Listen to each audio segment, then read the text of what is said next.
5 News at 6 starts now. Ahead tonight at 6, a Rogers woman is safe after a silver alert prompted an urgent search. How first responders and volunteers help bring her home safely. Plus, election officials gearing up for a special primary happening 2 weeks from tomorrow, all to fill a vacant seat in the Arkansas State Senate. And former Razorback coach Bobby Petrino lands a new job working underneath Bill Belichick at the University of North Carolina. Thank you for joining us here tonight. Let's start with first things first, which is that weather. Now, we may be 3 days out from Christmas, but it's not feeling like it at all. No, and as I mentioned in the 5 o'clock show, we're actually trending more normal temperatures for April and May instead of December. I mean, I see you got the tie on there. You're trying hard to bring the snow. It just ain't going to work, is it? Yeah, trying to bring a little bit of that Christmassy feeling to the weather. It's unfortunate that I don't have any sort of control over the weather. Otherwise, it would be 50s out there, perfect sweater weather, but Mother Nature has other ideas. We got 50s on the board right now, upper 50s, but I got to say, at least it's not terrible because when you go out and see the Christmas lights in the evening, it's going to feel kind of like this, not into the 30s. So, of course, it'll be a little bit cooler by the time we get into the after sunset hours, and then it's not going to be terrible. We're talking 50s right now. The lights of the Ozarks, and then 60s in the River Valley. So even though it's a little bit cooler for this time of year, we should be in the 40s for this time of evening, even some 30s, but definitely not doing that. Temperatures anywhere from the 50s and 60s. Get out there and look at those Christmas lights. Maybe a little bit of some gusts occasionally up to 25 miles an hour, but it's not going to be super significant out there. For your hourly forecast, we don't really get any cooler than what it currently is overnight tonight. That southerly flow is going to help keep those temperatures feel nice and warm. And there'll be a little bit of cloud coverage that starts to roll in overnight tonight. That's a look at your hourly forecast. And then take a look at this. Our average highs this week, Northwest Arkansas, 72 degrees, and then 75. This is just combining all those numbers. And notice it's a little bit more like May and April. We'll have a full look at that forecast here coming up. All right, thank you for that, Joshua. Well, after 2 days of searching, the woman police say walked away from a senior living center has been found alive. 5 News reporter Jacob Luthi joining us as another search party was getting ready to hit the ground. Jacob. Yeah, good evening, Joe. All over Facebook, and speaking also to a woman, she was saying that she was getting a lot of the community members to come out here and to join in on a search party, really rallying the community to help find Dorothy Glazer. That no longer being needed. The Rogers Police Department posting to their Facebook page a short while ago saying that 86-year-old Dorothy Glazer was found alive and safe. Now, they say that they found her and investigators were able to locate her because of a credible tip from someone in the community. They followed that tip and were able to locate her. Now, again, she was last seen right in front of this independent senior living facility in Rogers on Saturday. We were now just over 48 hours out from her going missing, but of course, now being found. And again, we've been out here all afternoon. We saw K-9 units. We saw the Benton County Sheriff's Office here with their helicopter. We've also seen a lot of volunteers from the community. I spoke with a couple who did not want to be on camera, and they tell me that they were out here because they know what it's like to have a loved one with dementia. They said that they had a parent that had dementia. They said they know how scary it could be if one of their parents were to go missing, especially with dementia. So they said they felt a call to be out here to help search. So again, the entire community coming out, posting on Facebook, coming out here and searching for Dorothy Glazer. Now again, we don't know any additional details from the police department yet on where exactly she was found, where exactly, how exactly they were able to locate her, but we know that Dorothy's family, right before Christmas, able to sleep maybe a little bit easier tonight, knowing that their loved one was found safe. But for now, we're live in Rogers, covering news where you live. Jacob Luthi, 5 News. All right, great news, Jacob. Thank you for that update. In other news, police say the man killed in a Fort Smith shooting this weekend was trying to break into someone's apartment. Police say the shooting happened there on 11th and Garrison and Grand Avenues.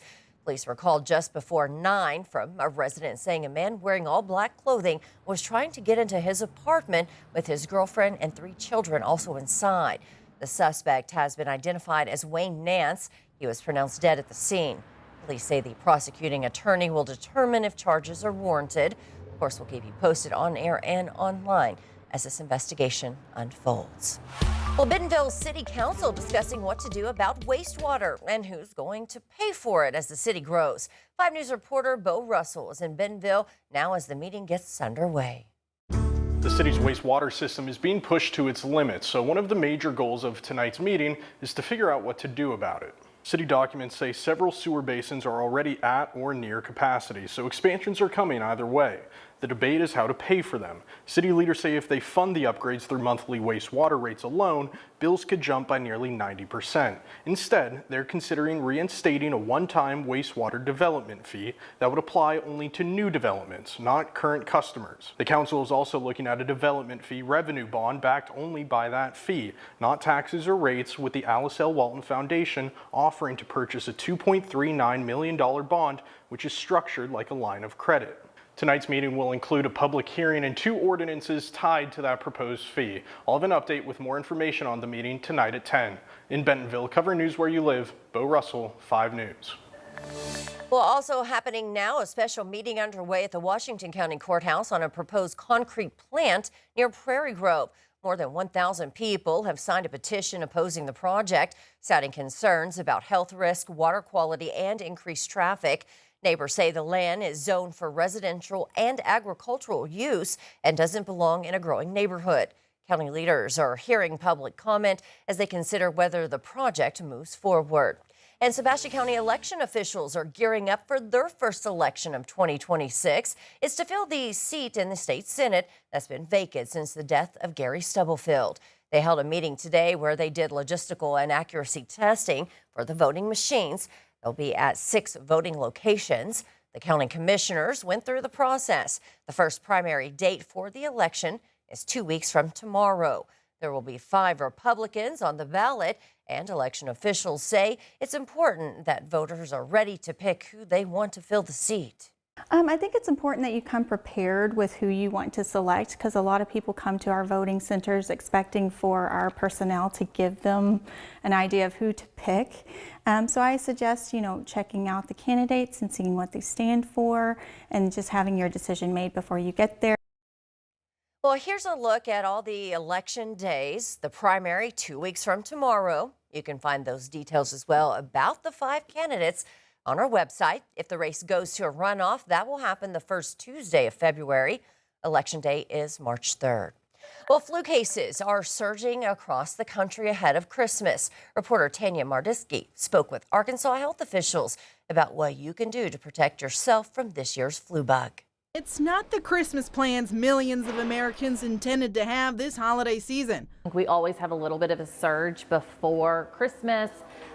This year it does seem to be a little extra severe. Owner of Kavanaugh Pharmacy, Ann Pace, says she's staying busy with customers testing and being treated for the flu. So far, probably in the last week, we have seen a dramatic increase, kind of a skyrocket of flu cases. Pace says flu medications are flying off the shelves as people test positive, trying to feel better before the unwelcome guest of germs joins them for Christmas. Dr. Jennifer Dillahaw with the Arkansas Department of Health says while last year's flu cases peaked in January and February, we're on track to see those numbers again. It's much like it was last year when we had one of the worst flu seasons we'd had in many years. According to the Center of Disease Control, the most recent numbers nationally estimated more than 4 million flu-like illnesses, 49,000 hospitalizations, and nearly 1,900 deaths.